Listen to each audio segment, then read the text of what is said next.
berangkat dari sebenarnya jauh-jauh hari, sekitar ketika Pak Menteri dilantik jadi Menteri, Pak Erick Thohir diangkat jadi Menteri, itu beliau sudah punya gambaran besar mengenai yang disebut dengan energy security, food security, dan health security. Nah, ketika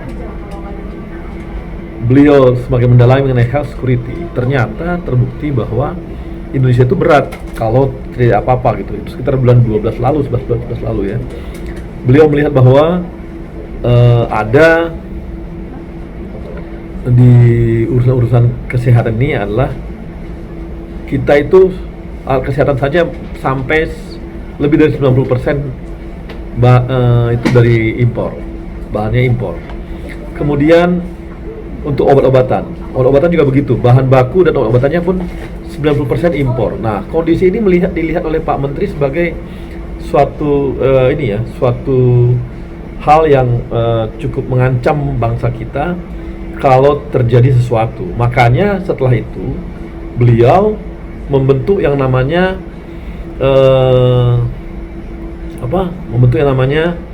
subholding farmasi. Nah, ide ini kemudian disampaikan juga ke Pak Presiden. Pak Presiden juga melihat itu memang Pak Jokowi melihat itu sebagai sesuatu yang harus dijaga, dan kita harus menjaga yang namanya health security. Makanya kemudian Pak Jokowi memerintahkan Pak Erick untuk mempercepat proses penanganan masalah kesehatan ini, farmasi tepatnya. Makanya nggak lama kemudian dibentuklah subholding, yaitu subholding farmasi. Ada yang namanya Bio Farma yang membuat obat-obatan, Indo Farma yang urusannya untuk alat kesehatan, dan Kimia Farma untuk distribusi obat dan alat kesehatan lainnya. Nah, ternyata lebih jauh lagi, tiba-tiba dunia itu terkena corona. Nah, disinilah diuji ya, kita belum siap udah diuji langsung. Dan sebelumnya berapa bulan lalu ketika Pak Erick berbicara mengenai health security, orang belum ngeh gitu ya, orang belum begitu peduli gitu. Tapi setelah kejadian corona, di mana kita kekurangan bahan baku untuk APD yang membuat kita tidak bisa memiliki APD sendiri gitu ya. Pabriknya ada, tapi bahan bakunya dari luar negeri. Nah, di Indonesia tuh hanya sebagai tukang jahitnya gitu. Dia hanya tukang jahit doang nih. Pabrik-pabrik yang pembuat APD ini, bahan bakunya dari luar negeri semua. Orang dari luar negeri itu hanya membawa bahan bakunya, dibawa ke tukang jahit, dia bayar tukang jahitnya, dan dia ambil barangnya. Nah, itu proses yang terjadi selama ini. Dan kita akhirnya juga impor juga barang tersebut, karena memang bukan punya kita. Itu milik orang yang punya bahan. Seperti kita buat baju seperti ini, kita bawa kainnya, kita bawa ke tukang jahit, kita bayar tukang jahitnya, kan itu milik saya, bukan milik tukang jahitnya gitu. Nah, hal ini yang terjadi juga. APD demikian, masker pun demikian, ya, masker medik ya. Kemudian peralatan, ventilator demikian juga.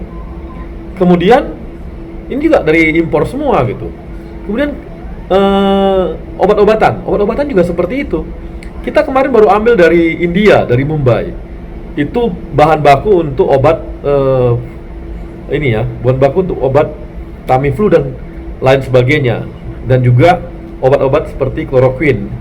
Nah, ini kita bisa membuat obatnya, tapi bahan bakunya ternyata banyak dari luar negeri. Nah,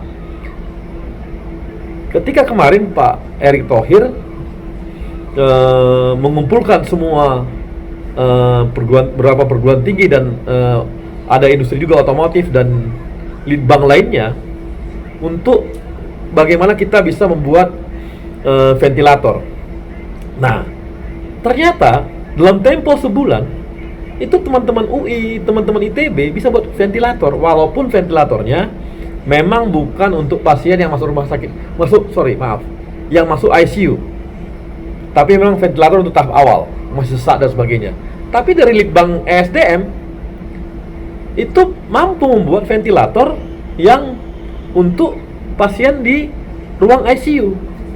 Jadi yang sudah parah gitu. Nah, dalam tempo sebulan loh, artinya mampu.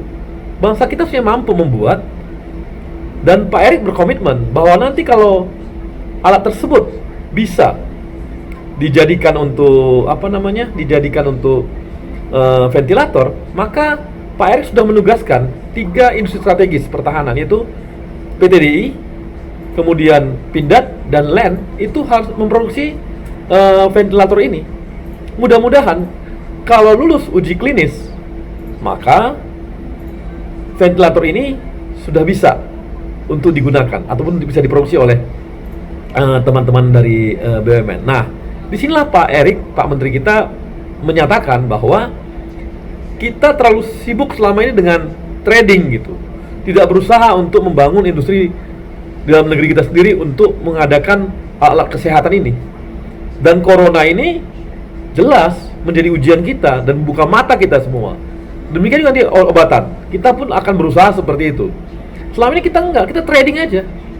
Jadi ini yang dilihat oleh Pak Erick Thohir, dia lihat trading aja, trading terus dilakukan tanpa membangun industri di dalam negeri sendiri gitu. Nah, di sini yang akhirnya Pak Erick melihat bahwa ada mafia-mafia gitu, mafia-mafia besar, baik global maupun lokal yang bergabung juga mungkin dan sebagainya, yang akhirnya membuat kita ini, bangsa kita hanya sibuk berdagang, bukan sibuk memproduksi.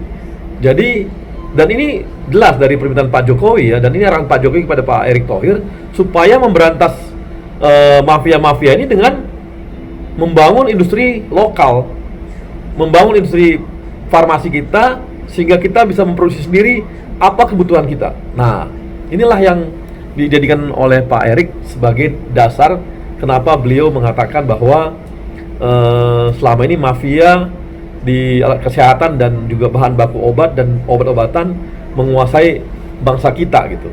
Terima kasih.